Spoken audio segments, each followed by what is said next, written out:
2025 is literally in the next few days, and I am personally so excited to start this new year and to say a final goodbye to 2024. And having a reset plan is the best way to get ahead and start this new year the best you possibly can. So the first thing that you need to do is to reflect on this year. So this means getting a notebook, getting your notes app open on your phone, getting just a piece of paper and writing down what went well and what could have gone better. Then you need to get a bit of an understanding as to why. Why was it good? Why was it bad?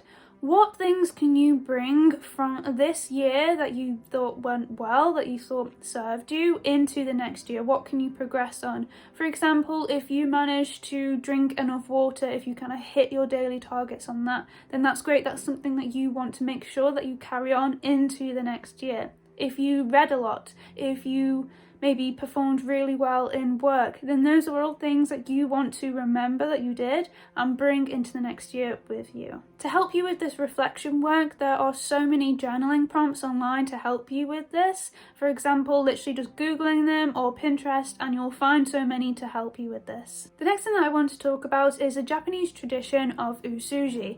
I'm sorry if I'm completely saying that wrong, but it is the tradition of cleaning spaces, so cleaning your home, cleaning your office, cleaning public spaces, ready for the new year. And this is a spiritual and practical tradition. I really like this idea. I think it's so perfect because honestly, you don't want to go into the new year with just random clutter, with things that are just not fitting for how you want to be living in the new year. You don't want to be going into the new year with untidy spaces, rubbish everywhere, dust. Like, you just want things to be nice, clean and tidy. Literally doing this means that you're going into the next year starting fresh. The next thing that you need to do is to set SMART goals. And by SMART goals, I mean specific, measurable, achievable, relevant and time-bound goals. I personally think that the SMART method is the best way to set your goals. It hits literally everything that you need to do to make sure that they are actually achievable and that they are in reach for you.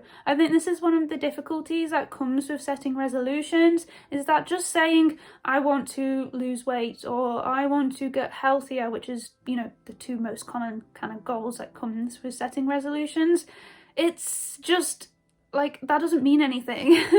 Like, that is not setting it in stone. That is not making it specific. That is not making it relevant to you. It's not time bound because you're just kind of saying, oh yeah, next year I will do this at some point. It's like, no, you need to create a plan and you need to make the goals SMART. The next thing that I think that you should do is to have a digital declutter. So this also means unsubscribing, unfollowing. So anyone or anything that does not serve you, that you're, probably likely following on social media, just stop.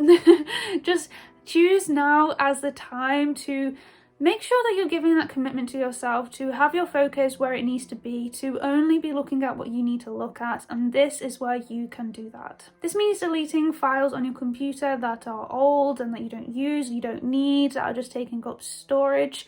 Similarly, also photos, random screenshots, just things that you don't need on your phone, any apps that are just taking up space. All these things are taking up space, which you could possibly need next year for all your, amazing photos and memorable events and things that you are going to actually need all that storage space for. So it's best to do it now and then you'll be ready for next year. The next thing is quite similar, and this is a cupboard check and declutter. So check in your cupboard and see what things are out of date or what you just simply don't want anymore, what's not going to align with yourself for next year. For example, this could be a lot of unhealthy food. You want to start throwing away some of these things that aren't going to be good for you next year. Don't just throw away like an empty packet of food or like, biscuits, cookies, sweets.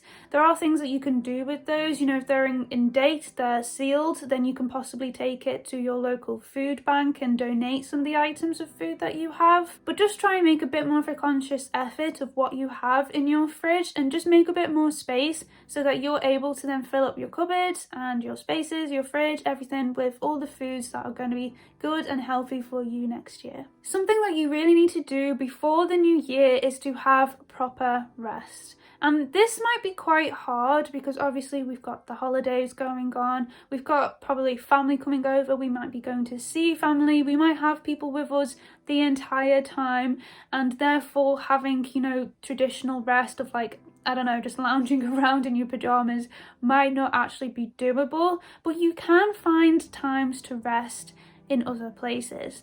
For example, if you are with your family, then choosing to all watch a movie together, that's a nice time to rest. Or playing a board game with each other, that might be a little bit more stressful. I know how, I guess, my family can be when we're playing a board game. It gets a bit competitive.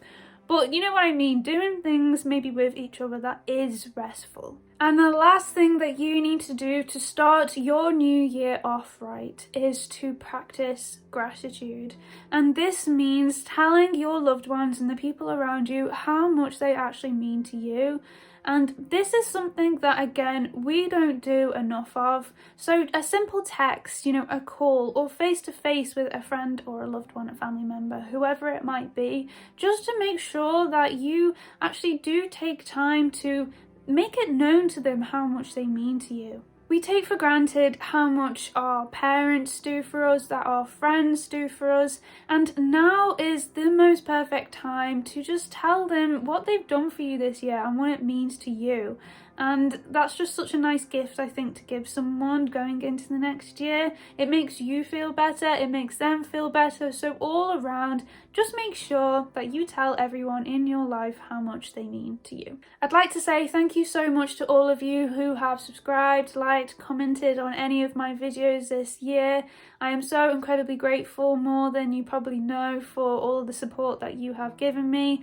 I'm certainly on this YouTube journey and it can be tough sometimes, but honestly every comment that I receive from you all is just gives me more of that push and that drive to do this and to make better content, I hope, each time. So yeah, thank you so much for watching this video. Have an amazing new year and I will see you then.